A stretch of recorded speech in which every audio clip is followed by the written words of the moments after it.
हमारी खुदावन यीशु की अंजील मुकद्दस यूहन्ना के मुताबिक उसका 8वां बाब 31 से 42 आयत तक। तब यीशु ने उन यहूदियों से जो उस पर ईमान लाए थे कहा, अगर तुम मेरी बात पर कायम रहोगे तो तुम दर हकीकत मेरे शागिर्द हो गए और सच्चाई को जानोगे और सच्चाई तुमको आज़ाद करेगी। उसे ये जवाब दिया गया कि हम तो इब्राहिम की नस्ल से हैं और कभी किसी के गुलाम नहीं रहे। तू क्यों कर कहता है कि तुम आज़ाद किए जाओगे? यीशु ने उन्हें जवाब दिया, मैं तुमसे सच सच कहता हूँ कि जो कोई गुनाह करता है वो गुनाह का गुलाम है, और गुलाम हमेशा तक घर में नहीं रहता, लेकिन बेटा हमेशा तक रहता है। बस अगर बेटा तुमको आज़ाद करेगा तो तुम दर हकीकत आज़ाद हो गए। मैं जानता हूँ कि तुम इब्राहिम की नस्ल से हो, लेकिन तुम मेरे कत्ल के फिक्र में हो, क्योंकि मेरा कलाम तुम्हारे दिल में जगह नहीं पाता। मैंने जो कुछ अपने बाप के हाथ देखा है वो कहता हूँ, और तुमने जो अपने बाप से सुना है वो करते हो। उन्होंने जवाब में उससे कहा, हमारा बाप तो इब्राहिम है। यीशु ने उनसे कहा, अगर तुम इब्राहिम के फर्जंद हो तो इब्राहिम कैसे काम करो, मगर तुम मुझ जैसे शख्स को कत्ल करना चाहते हो, जिसने तुमको वही सच्ची बात बताई जो खुदा से सुनी। इब्राहिम ने तो यूं नहीं किया था, तुम अपने बाप के काम करते हो। तब उन्होंने उससे कहा, हम हराम से पैदा नहीं हुए, हमारा बाप एक है, यानी खुदा। यीशु ने उनसे कहा, अगर खुदा तुम्हारा बाप होता तो तुम मुझसे मोहब्बत रखते, क्योंकि मैं खुदा में से निकला और आया हूँ। पाक कलाम के पढ़े।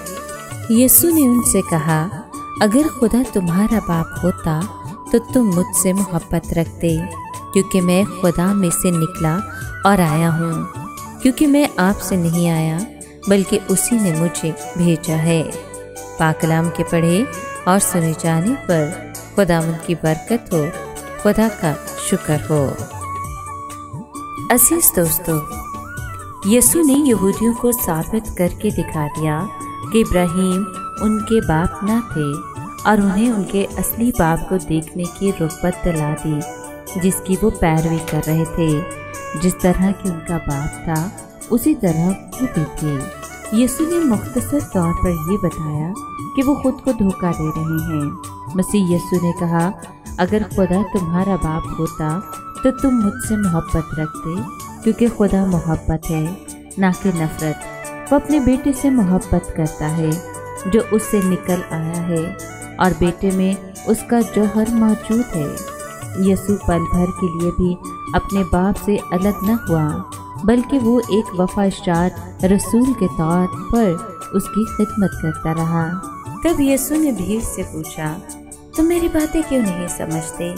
मैं अजनबी ज़ुबानों में नहीं बोल रहा, बल्कि मैंने अपने ख्यालात नहायत आसान अल्फाज में पेश किए हैं, ताकि छोटे बच्चे भी समझ सकें। यीशु ने अपने सवाल का खुद ही जवाब दिया और अपने दुश्मनों से कहा, तुम सुन नहीं सकते क्योंकि तुम आज़ाद नहीं बल्कि ग़ुलाम हो। तुम्हारी रूहानी जिंदगियाँ खो चुकी हैं। तुम बहरों की मानित हो जो बुलावे को सुन नहीं पाते। अजीज दोस्तों, हमारी क़ुव्वत समात रूहानी तौर पर कैसी है? क्या हम खुदा के कलाम को अपने दिल में सुन पाते हैं? क्या हम उसकी आवाज़ को सुनते हैं जो हमारे बातन को पाक व साफ करने का मुश्ताक है? या हम मगरूर हैं, या हम बहरे हैं क्योंकि एक अजनबी रूह हम पर कब्जा जमाए बैठी है? क्या हम अंजील की क़ुव्वत के तफ़ैल से खुदा की खिदमत कर रहे हैं, या फिर कोई बदरूह हमारे अंदर बसी हुई है और हम उसकी हदायत पर अमल करते हैं? आइए दुआ करें कि खुदा का पाक रूह हमारे अंदर बस जाए, ताकि हम खुदा की खिदमत करने के लायक बन जाएं।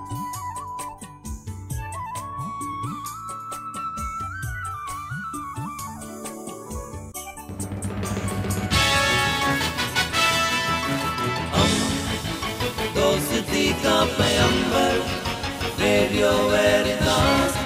मसीहा